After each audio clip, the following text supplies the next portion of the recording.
السلام علیکم ورحمۃ اللہ وبرکاتہ۔ استقبال ہے آپ کا محمد افضل آفیشیل یوٹیوب چینل پر۔ ناظرین کرام، دو بڑی اہم خبریں آپ کے سامنے پیش کر رہا ہوں، اور یہ دونوں خبریں بڑی افسوسناک ہے۔ پہلی خبر یہ ہے، عظیم شخصیت عارف باللہ حضرت مولانا حکیم اختر نور اللہ مرقدہ کے صاحبزادے مولانا مظہر دامت برکاتہم کے انتقال کی خبر سوشل میڈیا پر گردش میں تھی۔ یعنی یہ خبر پھیلائی جا رہی تھی کہ عارف باللہ مولانا حکیم اختر صاحب کے صاحبزادے کا انتقال ہو گیا۔ نعوذ باللہ، یہ خبر بالکل جھوٹ ہے۔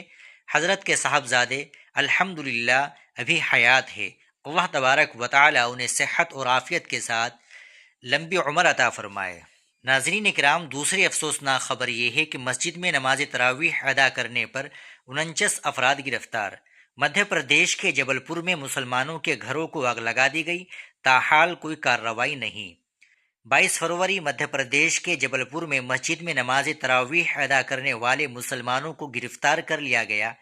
اطلاعات کے مطابق یہ جھڑپ عبادت گاہوں میں لاؤڈ اسپیکر کے استعمال کے معاملے پر تنازع کے بعد ہوئی۔ دوسری جانب مقامی لوگوں کا الزام ہے کہ جن افراد نے مبینہ طور پر مسلمانوں کے گھروں کو آگ لگائی، مذہبی نعرے لگاتے ہوئے گھروں میں داخل ہوئے اور رقم لوٹی، ان کے خلاف تاحال کوئی کارروائی نہیں کی گئی۔ ضلع جبل پور کے علاقے سیروہی میں جہاں اقلیتی برادری کی کثیر تعداد آباد ہے، وہاں مقامی ذرائع کے مطابق مبینہ طور پر حملہ مسلمانوں کو نشانہ بنا کر حملہ کیا گیا، جس کے دوران ان کے گھروں کو لوٹا گیا، توڑ پھوڑ کی گئی اور آگ لگا دی گئی۔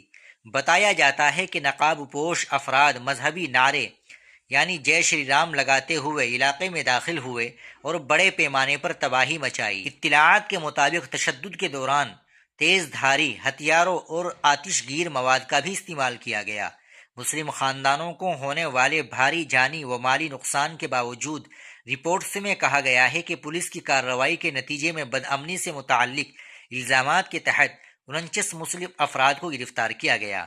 اس صورتحال نے مقامی لوگوں میں تشدد کی نوعیت اور بعد ازاں قانون نافذ کرنے والے اداروں کے کردار پر سنگین خدشات اور سوالات پیدا کر دیے ہیں۔